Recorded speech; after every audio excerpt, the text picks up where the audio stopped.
सैकड़ों बरस गुजरे। ईरान के मुल्क पर एक बादशाह क़बात कामरान हुकूमत करता था। शहर मदाइन इसका दारुल हुकूमत था। उसकी हुकूमत में रेज़ खुशहाल थी। अमीर गरीब सब चैन की बंसरी बजाते थे। क़बात बड़ा बहादुर और इंसाफ करने वाला बादशाह था। उसे रियाया की बेहतरी और आराम की हर वक्त फिक्र रहती। यही वजह थी कि सब इससे खुश थे और उसकी सलामती और लंबी उम्र की दुआएं मांगा करते। क़बात के 40 वजीर थे।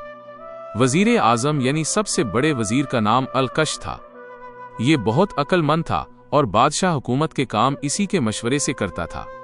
वजीरों के अलावा बादशाह के दरबार में 700 आलम और 700 नजूमी भी थे। ये लोग बादशाह को दानाई की बातें बताते थे।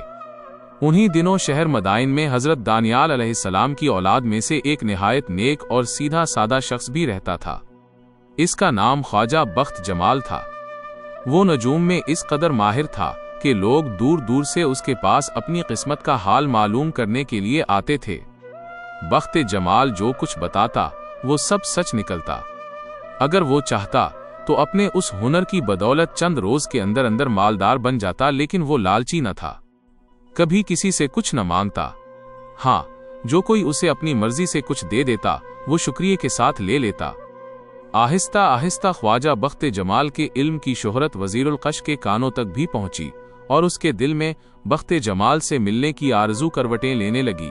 उसने अपने एक गुलाम को बख्त जमाल के घर भेजा ताकि वो उसे अपने साथ महल में ले आए, लेकिन बख्त जमाल ने गुलाम के साथ जाने से इनकार कर दिया और कहा, अगर वजीरुल कश मुझसे मिलना चाहते हैं तो उन्हें मेरे घर आना चाहिए। मुझे उनसे मिलने की ख्वाहिश नहीं, मैं उनके महल में नहीं जाऊंगा। गुलाम ने यही बात अलकश से जाकर कह दी। अलकश पहले तो गुस्से से लाल पीला हुआ कि एक मामूली आदमी की ये जुरात कि वो वजीर के बुलाने पर ना आए और टक्का सा जवाब दे दे, लेकिन फिर कुछ सोचकर वो खुद ही उसके यहाँ पहुंच गया। बख्त जमाल ने उसको बड़ी इज्जत से अपने पास बिठाया, खातिर तवाज़ो की और कहा, जनाब वाला, मैं एक गरीब आदमी हूँ। मेरे घर आपका आना मेरी खुशनसीबी है। फरमाइए कि मैं आपकी क्या खिदमत कर सकता हूँ। हमने सुना है कि तुम्हें नुजूम में कमाल हासिल है। तुम गैब की बातें बताते हो, क्या तुम हमें ये कमाल सिखाओगे? ये सुनकर ख्वाजा बख्त जमाल चंद लम्हे चुप रहा, फिर कहने लगा, जनाब, मैं क्या और मेरा कमाल किया। बुजुर्गों से जो कुछ मुझ तक पहुंचा है उसे मैंने अपने सीने में महफूज रखा है। अगर आप ये इल्म हासिल करना चाहते हैं तो मुझे क्या इनकार है, लेकिन जनाब इसके लिए मेरे ही घर आना होगा। हमें तुम्हारी ये शर्त मंजूर है, वजीरुल कश ने कहा, और फिर ख्वाजा बख्त जमाल का इम्तिहान लेने के लिए उससे चंद बातें पूछें, जिनका उसने हिसाब लगाकर ऐसा जवाब दिया कि अलकश हैरत से उसका मुंह तकने लगा, क्योंकि ये वो बातें थीं जिन्हें खुद अलकश के सिवा दुनिया में कोई और शख्स नहीं जानता था। अलकश रोजाना बख्त जमाल के घर जाता और इससे इल्मे नजूम सीखता। आहिस्ता आहिस्ता इन दोनों में बहुत मोहब्बत हो गई और नौबत यहाँ तक पहुंची कि अगर किसी रोज उनकी मुलाकात न होती तो दोनों बेचैन रहते।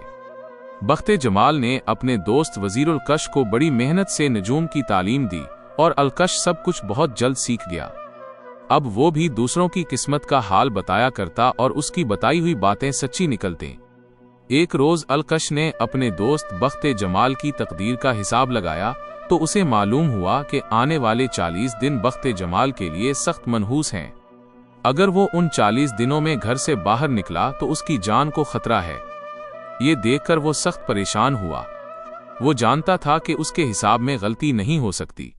वो उसी वक्त बख्त जमाल के घर गया और उसे बताया कि आइंदा 40 दिन उसकी जिंदगी पर भारी गुजरेंगे। इन दिनों में वो हर गज घर से बाहर न निकले। ये सुनकर बख्त जमाल फिक्रमंद हुआ। उसने भी अपने बारे में हिसाब लगाया तो उसे मालूम हुआ कि अलकश सच कहता है। अब मैं जाता हूँ, इंशाअल्लाह 40 दिन के बाद मुलाकात होगी, अलकश ने कहा।